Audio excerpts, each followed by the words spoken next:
Les artistes ont l'habitude de nous surprendre, de nous étonner, et certains osent dépasser les limites du conventionnel pour provoquer. Mais la plupart du temps, les sculpteurs et artistes restent originaux pour créer des statues créatives, alors que d'autres misent sur le gigantisme pour impressionner avec des statues monumentales.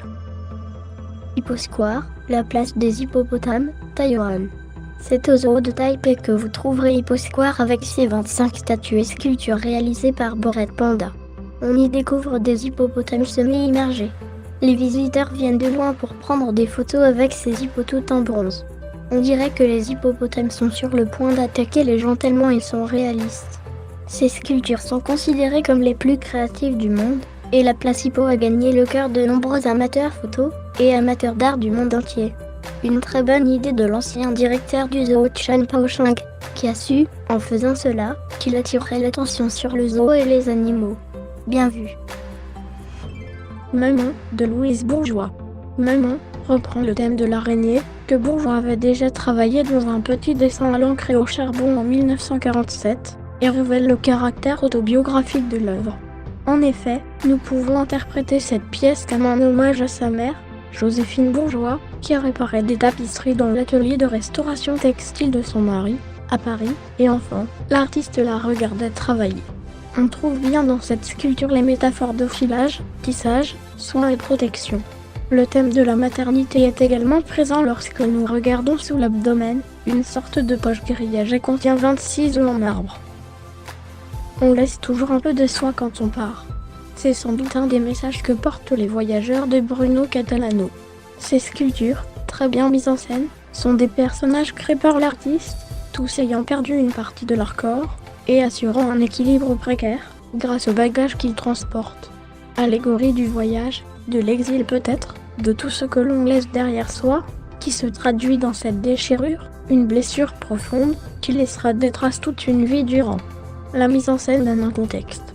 Elle n'est toutefois pas nécessaire compte tenu de la force et de l'originalité de cette sculpture. Liberté, États-Unis. La sculpture de l'artiste Zeno Fruda qui montre une personne emprisonnée qui, pas à pas, se sépare de la masse grise, d'abord le visage, ensuite les bras, puis les jambes et en sort complètement finalement. Voici ce que l'artiste en dit: j'ai essayé de créer une sculpture que presque n'importe qui, indépendamment de son origine, pouvait voir et percevoir immédiatement, elle, idée de quelqu'un qui se battrait pour se libérer. Cette sculpture traite de la lutte pour la liberté à travers le processus créatif. Bien que, pour moi, ce sentiment provenait d'une situation personnelle particulière, je savais qu'il reflétait un désir universel. Tout le monde doit sortir d'une situation, que ce soit une lutte interne ou une circonstance défavorable, et s'en affranchir, être libre. Le robinet magique d'Aqualand. Les fans d'illusions d'optique seront servis avec cette fontaine originale qui se situe en Espagne, dans le parc Aqualand. L'illusion repose sur le fait que le robinet semble tenir en lévitation, mais à y regarder de plus près on comprend qu'un tuyau permet de faire tenir la structure tout en projetant de l'eau à son sommet, donnant l'impression d'un robinet qui coule. Le bâtiment qui coule, Melbourne, Australie. L'imagination n'a pas de limite. Ce n'est pas inquiétant, c'est ce que l'on appelle le bâtiment en train de couler. Vous le trouverez à l'extérieur de la bibliothèque d'État de Melbourne. Il est fait pour indiquer que le poids des livres est aussi important qu'il a coulé la bibliothèque. Vart Capon de Tom Franzen, la création du sculpteur de rue a pour objet de montrer la jeunesse faisant vaciller l'autorité, opération réussie pour cette surprenante sculpture, qui illustre un policier bruxellois sur le point de glisser, attrapé au pied par un fripon du canal. Le sculpteur Robert Glin a réussi à saisir au vol un troupeau de chevaux. Ces statues, installées dans une fontaine, montrent la traversée des animaux dans l'eau. Réaliste et impressionnant, difficile alors d'ignorer ce travail extraordinaire réalisé par l'artiste. On retrouve ce statut incroyable au Texas. Dans la même idée, l'artiste Robert Sumer a lui aussi reproduit le passage d'un troupeau de taureaux que l'on peut admirer à Dallas, au Texas.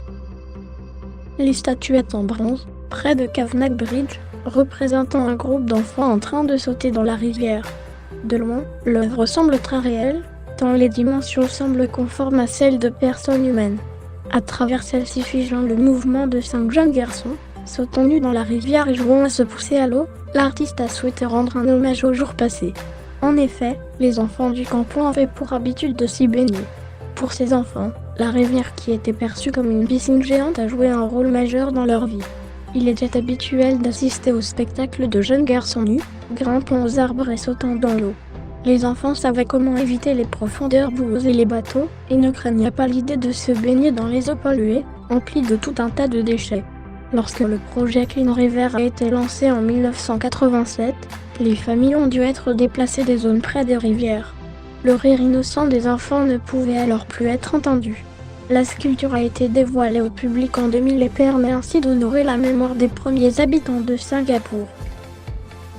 D'inspiration vénitienne, les œuvres élégantes et énigmatiques de Philip Jackson ne nous laissent pas de marbre.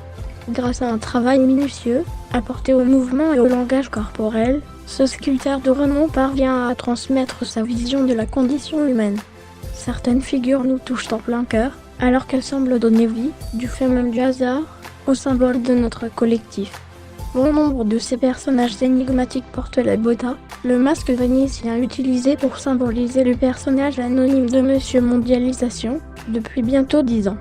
Nul doute que son travail d'orfèvre réveillera en vous des sentiments discordants, d'angoisse et de fascination. Si tu as aimé cette vidéo, mets un pouce bleu et abonne-toi pour de nouvelles vidéos. Tu peux aussi laisser en commentaire les sujets de vidéos que tu aimerais. À bientôt pour une nouvelle vidéo.